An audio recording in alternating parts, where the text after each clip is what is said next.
আসসালামু আলাইকুম, সবাই কেমন আছেন? আজকে অনেক অনেক দিন পর একটা ব্লগ নিয়ে চলে আসলাম, তাও হচ্ছে আমার বার্থডে ব্লগ। এই ব্লগটা ছিল 11 তারিখ রাতে করা।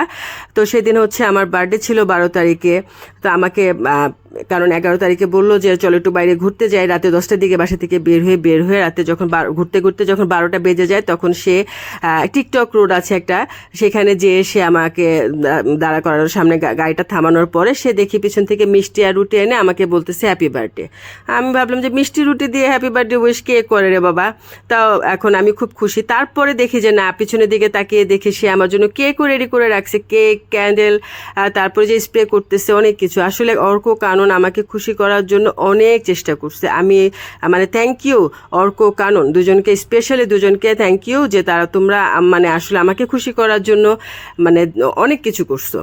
তো তারপরে আমরা এখানে কেক টেক কাটি, কেক কাটার পরে সবাইকে কেক একটু করে কেক খাওয়ালাম। আমরা ওইখানে দাঁড়িয়ে পুরোটা কেক শেষ করে ফেললাম, সবাই মিলে কেক খেলাম। এখানে আমরা 4-5 জন ছিলাম।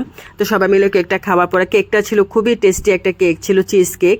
তো খাওয়ার পরে দেখি পিছনে একটা পুলিশ ভাই দেখা যাচ্ছে, আমরা তাকেও আমাদের সাথে শরিক করলাম, সেও আমাদের সাথে খাওয়া দাওয়া করলো। তো খাওয়া দাওয়া করার পরে আমরা কিছু সুন্দর সুন্দর ছবি নেওয়ার চেষ্টা করলাম, কিছু ছবি নিতে চেষ্টা করলাম। ছবিগুলি মানে এগুলো হচ্ছে সুন্দর কিছু মোমেন্ট আমি ক্যাপচার করে রাখার জন্য ছবিগুলি নেওয়া।